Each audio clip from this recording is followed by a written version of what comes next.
Hello students.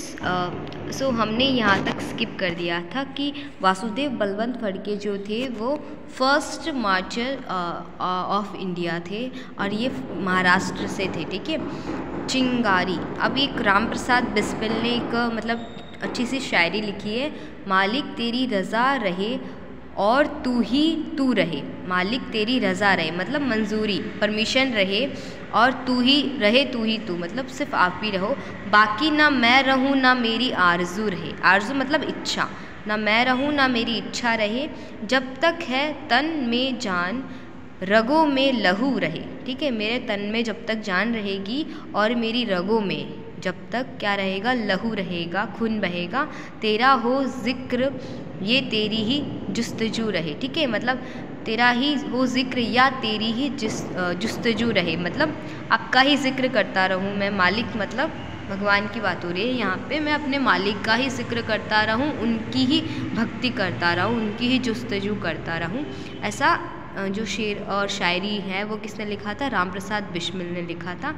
अब हम वासुदेव बलवंत फड़के से स्टार्ट करेंगे। ये फर्स्ट रिवोल्यूशनर और मार्टर है इंडिया के। Vasudev Balwant Phadke was the pioneer of the revolutionary activities in India. ठीक है, क्योंकि ये सबसे पहले मार्टर कहे जाते हैं इंडिया की, इसीलिए इनको पायोनियर बोला है रिवोल्यूशनरी एक्टिविटी का। Okay, in India. He worked in Pune. इन्होंने पुणे में बहुत ज़्यादा काम किया था रिवोल्यूशनरी एक्टिविटी से related. Unjust and partial approach of the British government irritated him so much। ठीक है, इनजस्ट मतलब अन्याय और पार्शियल मतलब भेदभाव।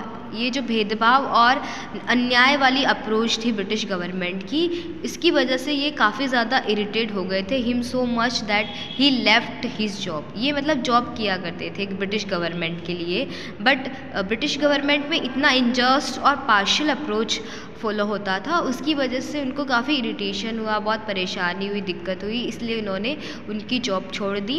And he took a Waugh मतलब उन्होंने एक शपथ ली, प्रतिज्ञा ली, of not applying tilak on his forehead and not cut his hair till he did not free India from the clutches मतलब हाथों से, clutches of the Britishers. Please underline करो, जो ब्रिटिश एम्पायर के अगेंस्ट वासुदेव बलवंत फड़के ने कौन सा वो लिया था। ठीक है, मतलब शपथ ली थी। He took a vow of not applying tilak. मैं अपने फोरहेड पे, अपने माथे पे तब तक तिलक नहीं लगाऊंगा और तब तक अपनी हेयर नहीं कट करूंगा जब तक मैं इंडिया को फ्री नहीं कर देता from the clutches of the Britishers. British के हाथों से, पंजों से। यहाँ पे क्लचेस मतलब पंजों, हाथ के जो पंजे होते हैं उनकी बात हो रही है। ठीक है, उनके पंजों से, क्लचेस से जब तक मैं मतलब इंडिया को फ्री नहीं कर देता ब्रिटिशर्स की क्लचेस से, तब तक मैं अपने फोरहेड पे तिलक नहीं लगाऊंगा और ना ही मैं हेयर कट करवाऊंगा। He formed a secret armed group of revolutionaries called Ramoshi to fight against the British। ठीक है, उन्होंने कौन सा सीक्रेट ग्रुप? आर्म्ड ग्रुप मतलब जिसमें आर्मी होती है, फोर्स होती है। ठीक है, सैनिक, सोल्जर्स, ट्रेंड सोल्जर्स होते हैं। इस तरह का एक आर्म्ड ग्रुप प्रिपेयर किया था रिवोल्यूशनरी का, जिसका नाम क्या रखा गया? रामोशी रखा गया। रामोशी आपसे पूछ सकते हैं कि रामोशी का ग्रुप जो है वो ब्रिटिशर्स के अगेंस्ट फाइट करने के लिए किसने एस्टैब्लिश किया था, किसने फॉर्म किया था?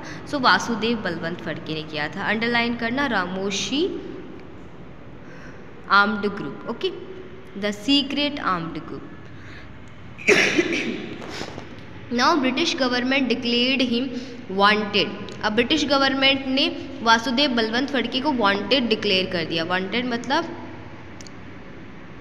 भागा हुआ कैदी। ठीक है, वांटेड डिक्लेयर कर दिया with a bounty of rupees. Bounty मतलब अगर कोई इसको पकड़ लेगा तो उसको 4000 रुपये मिलेगा। ठीक है, तो वांटेड डिक्लेयर कर दिया, और जो इसको पकड़ लेगा मतलब जो इन वासुदेव बलवंत फड़के को पकड़ के ब्रिटिश गवर्नमेंट को सौंप देगा, उसको 4000 रुपये का इनाम दिया जाएगा, प्राइज़ मिलेगा उसको।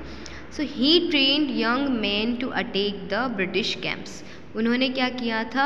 यंग मैन को, ठीक है, जो यंग मैन है ब्रिटिशर्स के ब्रिटिशर्स के कैंप्स के ऊपर अटैक करने के लिए उन्होंने अच्छे से यंग मैन को ट्रेन किया था to rob the government treasury.